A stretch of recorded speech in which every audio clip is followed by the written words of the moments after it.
Their only logistics availability is from Japan and China, and they never know what they're getting. They're just constantly giving money out to hopefully they get that. And I have seen where they have gotten literally ventilators that are empty boxes. There's no guts in them. It's just the outside.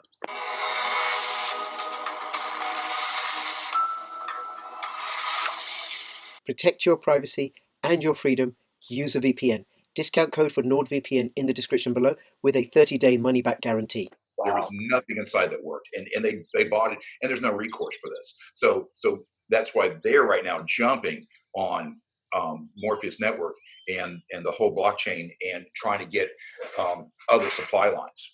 Okay, and that's, go ahead. So just on that, so how will Morpheus Network solution, middleware solution, deal with that? So is it something like this, right? That at the manufacturer level, there's an attestation on the blockchain, on the platform, that this is what it says it is, and then that's tracked everywhere along the way.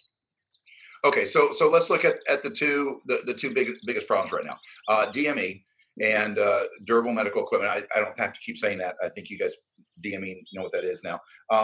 But when DME is first developed, you have to go through a process, and it's called a 501k. And the 501k is every single piece of equipment, every single piece of that equipment, down to the stainless steel screw. Is it a 504 stainless? Is it a 520 stainless? You know, what degree of stainless is it? When it comes to the plastic housing on it, the shell, that typically is a high density polyethylene, HDPE.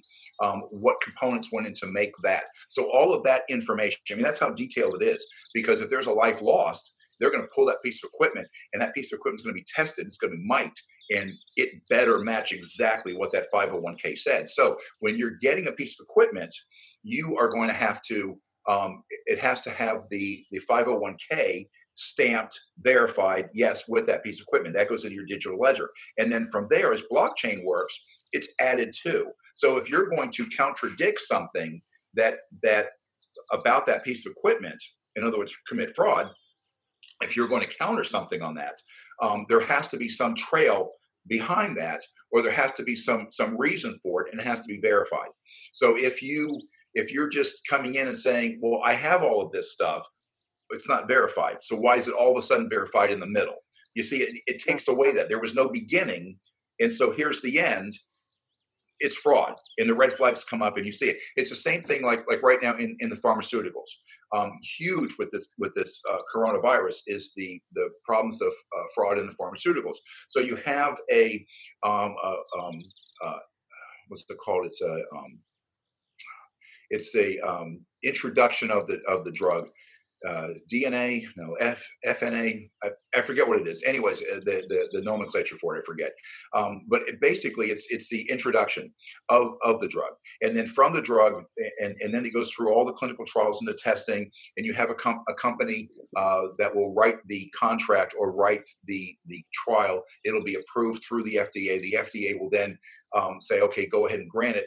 Now, the FDA is not going to be there for the trial, but when you're done and you want to introduce the drug and you present with all of your trials, all that paperwork has to go to the FDA, and then the FDA will look at the trials and they will review it scientifically and make sure that you met all of the guidelines, and then you'll get your stamp of approval. You still can't manufacture the drugs yet, because now you have to have a place to manufacture the drug, and the FDA has to approve the physical location. So once you have the FDA approvals and you have the location approvals, that's the start of your blockchain. Verified. Really hard to counter that. And that's the beauty of blockchain. That is absolutely incredible. And your explanation, what is highlighted for me, who's not in the supply chain industry, got no insight in it, never been in it, it's just the complexity and the detail. You know, when you said about the plastic casing, well, yeah, you got a really expensive machine and you use cheap plastic or the wrong plastic, and the machine's not going to sustain itself, and then the money's gone. Okay, so that's incredible. And then the other thing I'm thinking is that I'm just wondering about is the size in dollar terms of the DME industry and the drug industry. I think we must be talking about in the billions and billions of dollars, and I don't know how many hundreds of millions of potential savings, as well as the lives saved, plus also the Filipino people who are waiting for these the patients who are waiting for these machines in order so they can get treatment, they're actually going to get what they need in order for their medical treatment to happen. Well, and that's the other thing too is we have through know your neighbor platform, basically know your supplier. All of the suppliers, the background, their history, their certification, their licenses to be in business will all be that starting point of blockchain, just like it is with a piece of equipment or a drug. It's all part of the blockchain. So now you're looking at, well, who do I go and buy from? And see, that's the other thing too is someone like the Philippines, who do I buy from if I can't buy from China or Japan? So when you part of the Morpheus network or the blockchain network, all the suppliers that have been vetted are on there. So it's like, I don't want to buy from China. I just don't trust right now. I haven't had a good relationship. But Ireland, they've got some pretty good beer going on, and maybe they make a pretty good ventilator.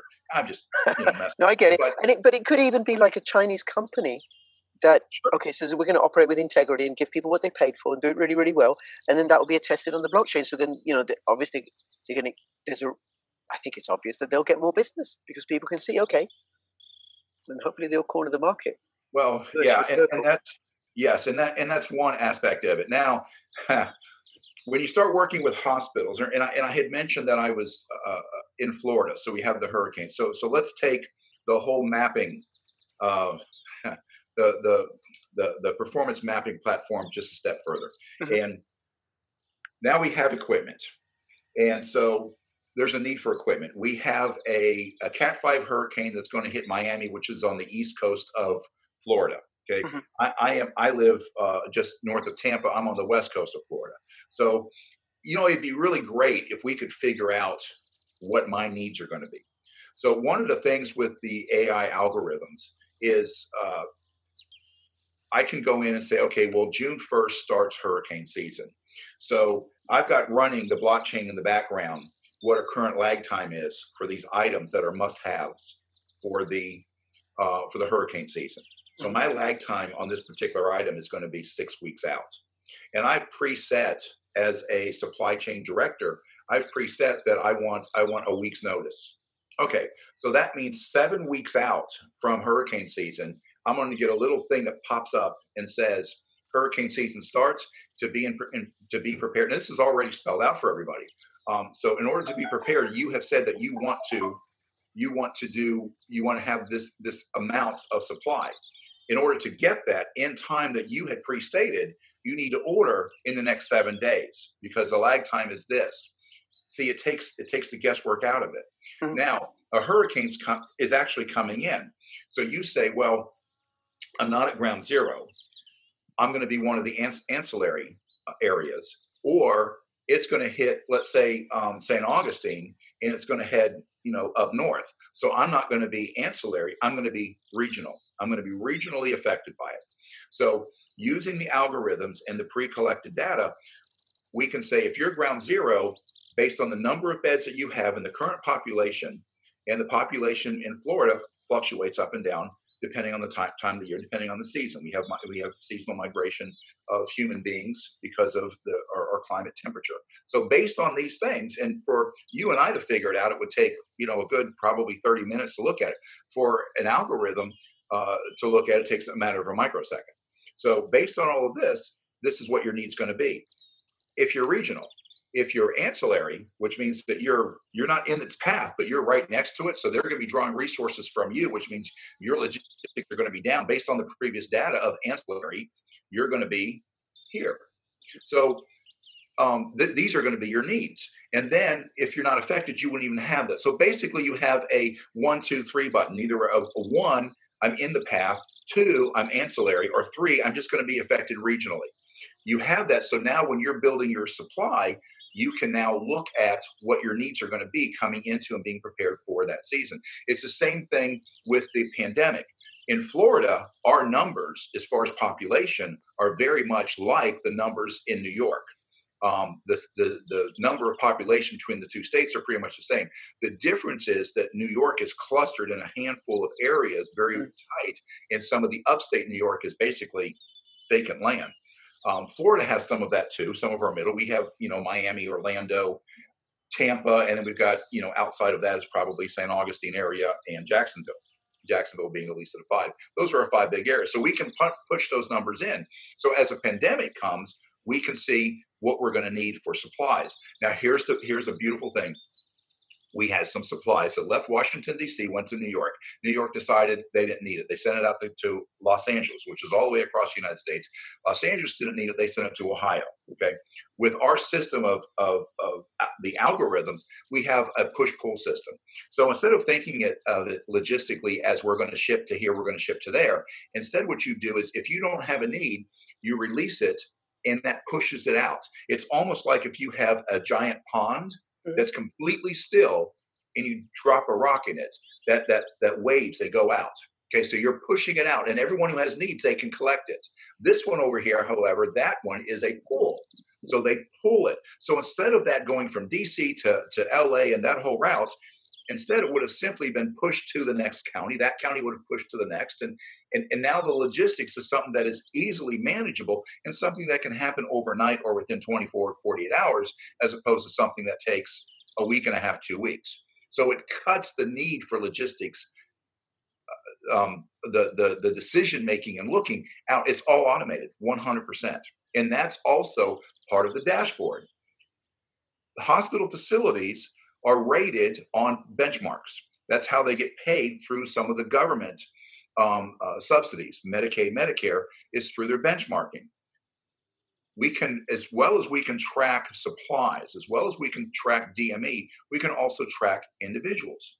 So if you have a particular unit that's having a really hard time meeting benchmarking measures, and you say, well, I don't understand why this one unit. Well, you talk to them and they say, no, we're doing the same as everyone else. But if you can track them where they have an RFID in their name tag, and it shows that they're actually in the patient's room or they're not in the patient's room, and you come to find out that this particular unit has a whole bunch of lazy individuals that during the night shift, they don't leave the break room. Well, that's your problem, and so now you have data where you can go in and fix it. So some of what data and what the future in healthcare is bringing and what blockchain can bring is a great thing. Some of it, the people that are using and abusing, they're not going to like. But for the rest of us, and you look at streamlining, you look at the amount of waste, you look at the cost of healthcare, and so now, and the reason why I mention that is because now, remember, right, we go all the way back to the beginning of the two biggest hits to your capital budget is your DME and your labor.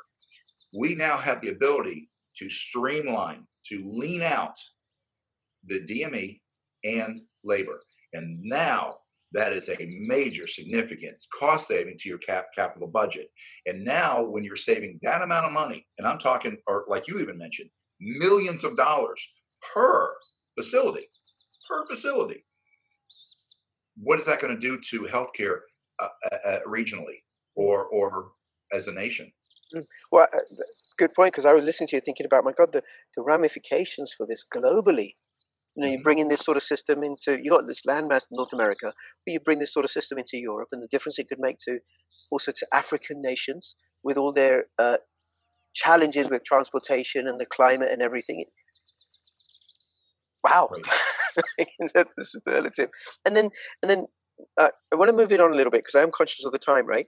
But what I imagine you'll be doing is talking to lots and lots of contacts that you have and developing new contacts and letting them know, spreading the word about the Morpheus Network platform. Is that correct? Absolutely. That's going to be your primary role. Okay, and then you're able to explain it with such clarity and vigor as you just did. Well, I don't know about the clarity, but my passion is definitely there. You're talking to someone who's, like I told you before we started recording, my background is in child protection social work. And the thing that you're saying that I really appreciate, because I've spoken to Dan many, many times, what I'm getting from you is a different perspective that complements what Dan has said, but in a way pared down to the health industry. So that's been very useful. Right. And here, there are a lot of great companies that are looking at this. Mm. Um, and so you say, well, Dean, why you? Why do you think you have the answer?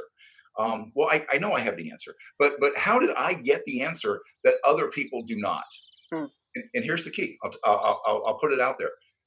When you look at large corporations, and I'm not going to mention their names, but they look at it from their perspective, from what am I going to gain? How can we take this and make this tangible? How can we make this financial? How can we do these things? Okay. That wasn't how I was looking at this. I was looking at this from the patient perspective. So, how do we better serve the patient? How do we have better patient outcomes, better patient care, and basically save lives? And then from there, when you're looking at that, as I literally sat and watched, we can't, because we don't touch the patient. But the people that do are the nurses or the doctors or the respiratory therapists, physical therapists. In other words, let's just group them into the clinicians, okay, the CNAs, the clinicians. Can we then get equipment and supplies to the clinicians? And for that, the answer is yes. So now, whereas you have large corporations are looking at it from the outside in, pushing in, you have a handful of people that are looking at it from the more of a nursing, looking at it as being very patient-centric. We're not looking at that either. We're looking at it as clinician-centric. How can we supply our clinicians? Our core competency is not patient care. Our core competency is logistics. It's getting materials, supplies, supporting the needs of the clinicians so they can do their core competency of patient care. Yeah. When you look at it that way and you go from the clinician all the way back to the manufacturer, that's our program. Yeah. Getting the right equipment to the right people, the right place, in the right time. And in patient-ready condition. Patient-ready condition. In the right condition. Very good. Very good. Okay. And then one of the things that I do know, and I don't expect you to tell me this, right? Actually, I think some of this you can confirm, right? Is I know how corporates work is it takes a long, long time to make these deals and arrangements. You and I just had a couple of email exchanges or something to work out this appointment, to work out this agreement to meet on Zoom, right? But corporates, we're talking about a whole other level of planning and procurement and quality control and stuff like that, right? There are projects in the pipeline that aren't public yet, that you're not going to make public. Anything you can say about what's coming up in the future or what might develop without disclosing anything that you shouldn't disclose? Wow. Okay. I've pretty much told you everything that we're working on. Okay. So the only thing that I'm going to say in the future is that, and if you guys, if your clients have been listening, they probably can already figure it out. But this application is not just in a healthcare. This application is governmental and it's global. Okay, very good. So now we're looking at working with countries and governments as well. Okay. Dean, thank you so much. Really, really appreciate it. I think we could have gone on for much, much longer. It's been really, really useful what you said. Any last words you want to finish up on? No, just a big thank you. And if you know of anybody who, if you have anybody right now who has questions about it, or they're having a tough time trying to get, still in this late date of the pandemic, who's trying to get PPE, personal protective equipment, or DME, any hardships, please give them our contact information. I don't care what facility they are and what country they are. We do have the contacts. We do have the supply chains for it. And we are here to help first and foremost. Great. Dean, thank you so much. Really, really appreciate it. For everybody who's watching, take note. I'll have all the contact details in the description below. Go join the Telegram group. Go check it out. And between now and when I see you next, please keep filling your pockets with crypto profits. This is Crypto Rich and Crypto Dean signing out. All the best. Bye-bye. Bye-bye.